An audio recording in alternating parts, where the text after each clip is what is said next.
Hey everybody, I recorded Ask Aaron today, and there was a glitch with the video, so you're gonna get some sweet pictures of me and my friends, but the audio is what's important. So hope you enjoy the pics, and you can still listen to Ask Aaron. Thanks. Well, hello, everybody. Welcome to Ask Aaron for this week. Um, got some questions about my message that I gave last week, and I'm going to answer those.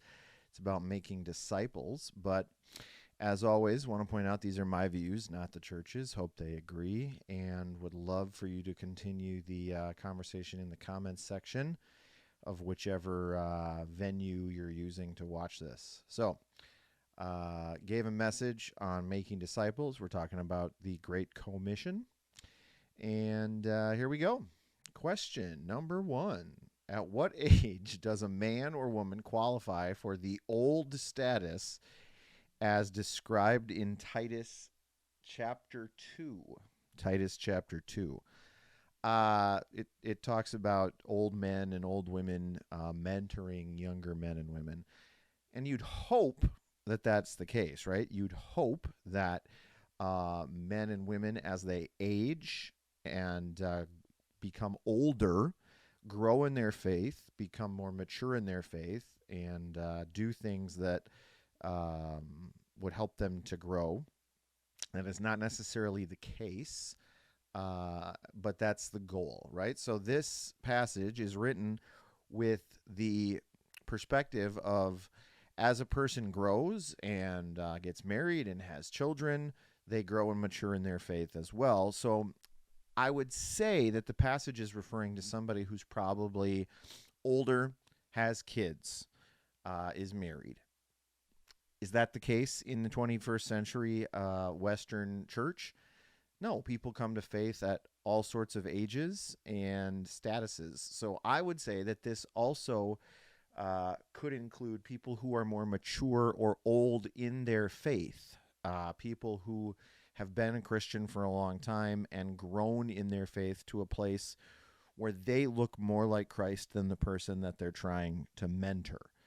So whether it's a 20-year-old woman who grew up in the church and spent her entire life learning, mentoring a 50-year-old woman who literally came to Christ yesterday, or it's a 50-year-old woman who has been a Christian for 20 years, has experienced a lot more life than a 20-year-old, and has kids and is married and is teaching a 20-year-old woman how to be a good wife and mother and all those things. I don't think the age is the only determining factor here. Excuse me.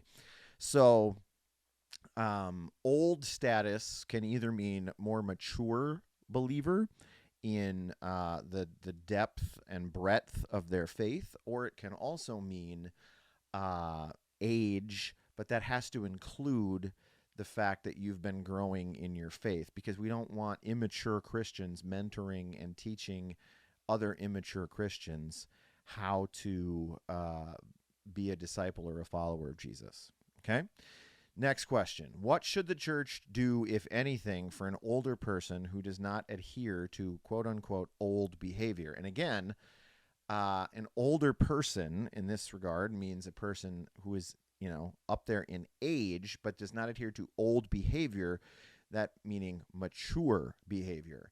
And what should you do? You should, uh, I guess the word admonish comes with positive and negative connotations. But what you should do is you should tell them, hey, you're a grown adult who, should be mature in their faith, but you're not following what it looks like to be a mature believer in Jesus, right? That's okay. You are allowed to judge other Christians by the fruit of their actions and behavior. So you want to tell this person, like, hey, you need to grow up.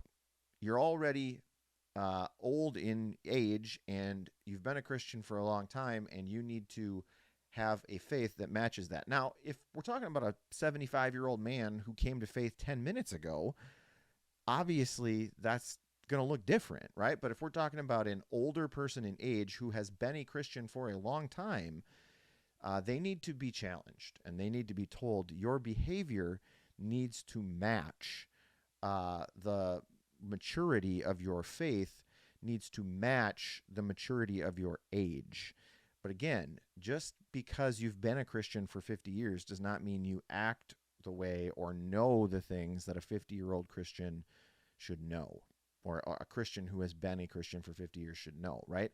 You can be a Christian and stay a baby Christian for your whole life. That is not the goal. The goal is to grow and mature and be more like Jesus each and every day. And if that's not happening in your life, then it needs to. That's the goal. So, next question. Do we love someone who is doing wrong the same way we love someone who is doing right? And as always, my favorite answer to this question, yes and no. You love someone by serving them, by being selfless, by caring for them, by honoring them, by showing them respect. But if someone is doing something wrong, the way that you love that person is to call them out on their wrong behavior and teach them how to do what is right. The way you love someone who is doing right is by sort of praising their right behavior and sort of giving them this attaboy, an acknowledgement that they're doing what is right so that they continue to do what is right. And you help them to learn what it looks like to continue to do what is right and to teach others what it looks like to do right. So, yes, you show them the same respect, you show them the same decency and patience and forgiveness and self-control and all the, I mean, you love them in some ways very much similarly or the same, but in other ways, no. To love someone who's doing something wrong means calling them out on their wrong behavior and teaching them to do what is right. And if somebody's already doing right, you don't need to do that for them. So that's, it's a fairly straightforward answer, but, it's a yes and no again. Last question here, and this is a fun one. Was the serpent in Genesis actually the devil or just an animal with free will? Now, there's a long preface here. There are many views on creation and the creation story found in Genesis. Everything from it is literally exactly how it is described in the book of Genesis. There is no hyperbole. There is no metaphor. There is no story whatsoever. It is an historical account of what happened, all the way to the other end of the spectrum, which is it is all hyperbole. It is all story. There is no actual historical event. It is more representative of what happened. There are many people who believe that there was not a literal Adam and Eve. I do. I believe that the story of Genesis is in many ways a literal representation, but that it is probably not a fact by fact historical account. Again, way too much to get into right here and right now. What I'm going to do to answer this question is say it is, even if it is a story, even if the entire thing is hyperbolic, it is not just an animal with free will. That the serpent in the garden is representative of Satan saying that by using our free will, we can know what God knows and be like God is and all of those things. And Satan is trying to convince us that what God has said is not what is actually true, and that we can become like God, knowing what is good and what is evil, and experiencing what is good and what is evil. And basically, in the story of creation, Satan says, I chose to try to be like God, and so you should try to choose to be like God as well. Instead of just trusting God and doing what God says, you should try to be like God and use and exhibit your free will to do whatever it is you think is best, right? That's what the be like God part means, is you use your free will to do what you think because you are the equal to God. And we know that's not true. We know God's way is the only way that is righteous and true and holy, and that given the chance, human beings will act in a depraved, sinful fashion. So uh, the answer is basically this: was the serpent in the garden in Genesis actually the devil? Yes, in some form or fashion. The serpent either is literally the devil or is representative of Satan, not just a random animal with free will. So, why um, God chose a serpent, I don't know. Uh, since that point, people, including my wife, have hated snakes.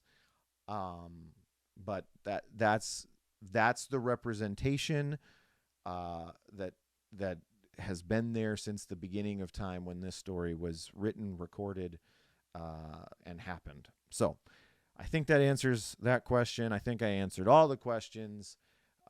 Very thankful for all y'all continuing to ask Aaron. We got our uh, message on baptism this coming week. I'm sure there'll be lots of questions about that.